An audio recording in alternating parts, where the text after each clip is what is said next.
मानस पुण्य होई नहीं पापा।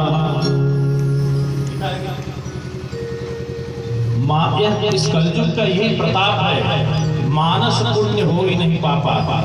ये कलयुग में मन से अगर कोई पुण्य भी जागृत हो गया थोड़ा सा, चलिए हम कथा सुनते, उसका पुण्य जरूर होता है, पर अगर मन में पाप आ गया तो ये सतयुग में, त्रेता में, द्वापर में मन में आया हुआ पाप भी लग जाता था, पर कलयुग में नहीं लगता।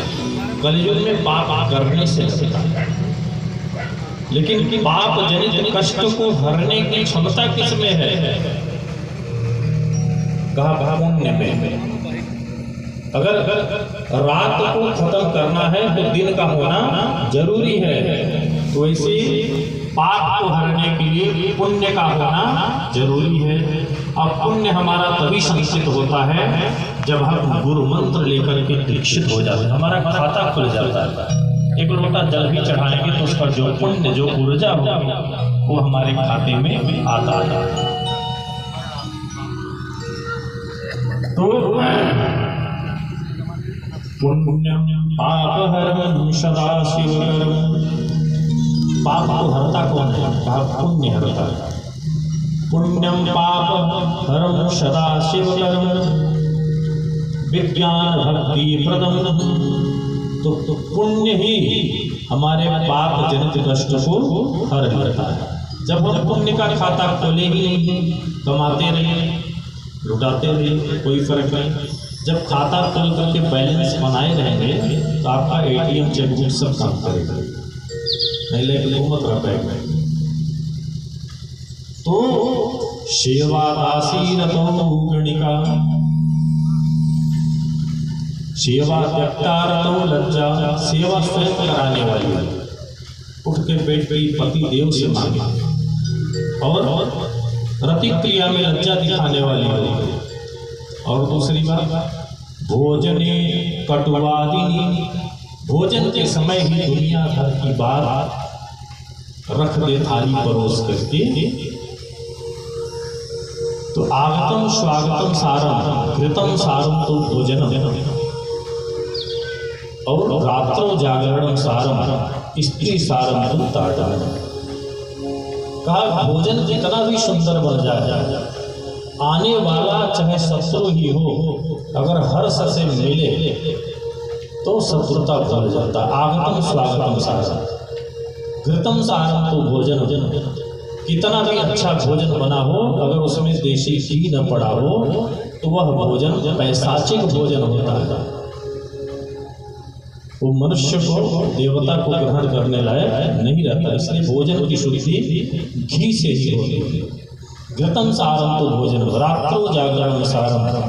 रात में आप इतना निश्चिंत न सोए कि आपका कल ऊर्जा सब चोरी हो रही हो। बीच बीच में टहल करके लेते रहना चाहिए, आगाह रहना चाहिए। स्त्री सारम तो ताड़न, और स्त्री को हमेशा तड़ते रहना चाहिए। तो सेवा त्याग तो लज्जा भोजने कटुवादिनी। अब भोजन परोसिए ना, तो अगर शानंदम सदनम सुताश्च सुधीर कांता दुर्भाषिणी, अगर पत्नी मधुर भाषिणी हो जाए तो आधा दुख तो ऐसे खत्म हो जाता है। लेकिन अगर इस लक्षण की हो जाए, इस ससुर के देखे तो सिंधीनी सी जमाई लेत, सासू के देखे तो बाघिनी सी मुँह बावती, और देवरा को देखे तो झट से दुरियाई देत, पति को देखे तो खाम खाम कर धावती, ननद को देखे तो नागिनी सी पुकारत बाटे, जेठ को देखे तो आगिनी सी जरी जावती, कर्कशा कसाईनी को बुद्धनी को लक्ष्मी की करम के फूटे ऐसी नारी घर आवती। इतने नहीं, कह मूड खजुआवे तेल साबुन लगावे, कबो धोती कबो न कचारे नहाए ससुआनी के, और क्या क्या क्या खई का बनावे माछी बारहू परोसी डारे। और दूसरा लक्षण दिन पहर ले सोवे उठ के डांट सासू को सुनावे और बाल्टी उठाए भुनभुनात जाए पानी के। खई का बनावे माछी बारहू परोसी डारे।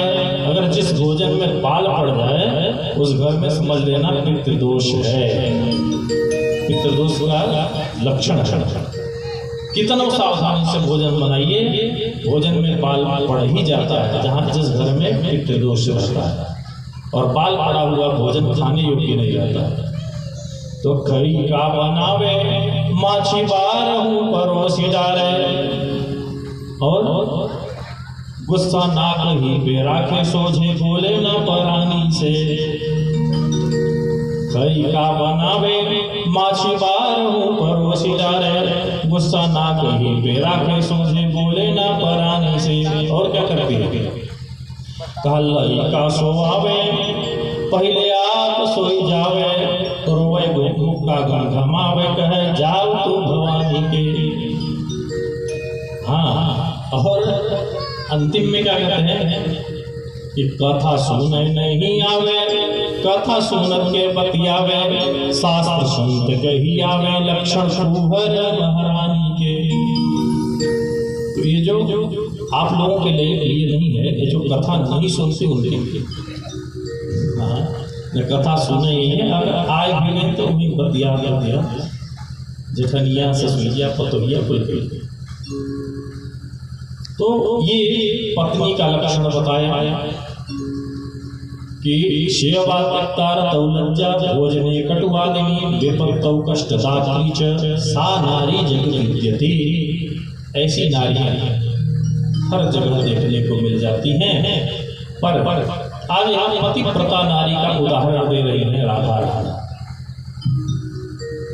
कृष्ण कन्हैया को निरुत्तर करती थी, कहा कि वो पतिव्रता स्त्री, उसका पति मूर्ति देकर के गया कि इसी मूर्ति की पूजा करना और इस मूर्ति का मुखड़ा देख करके पति मान करके तुम पानी पी लेना, भोजन कर।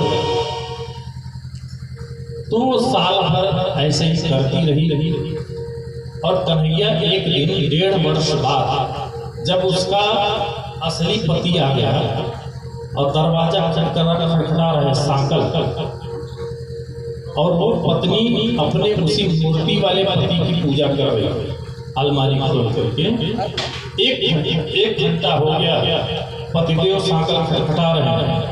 अब आप बताइए कन्हैया कि उस पत्नी को क्या करना चाहिए,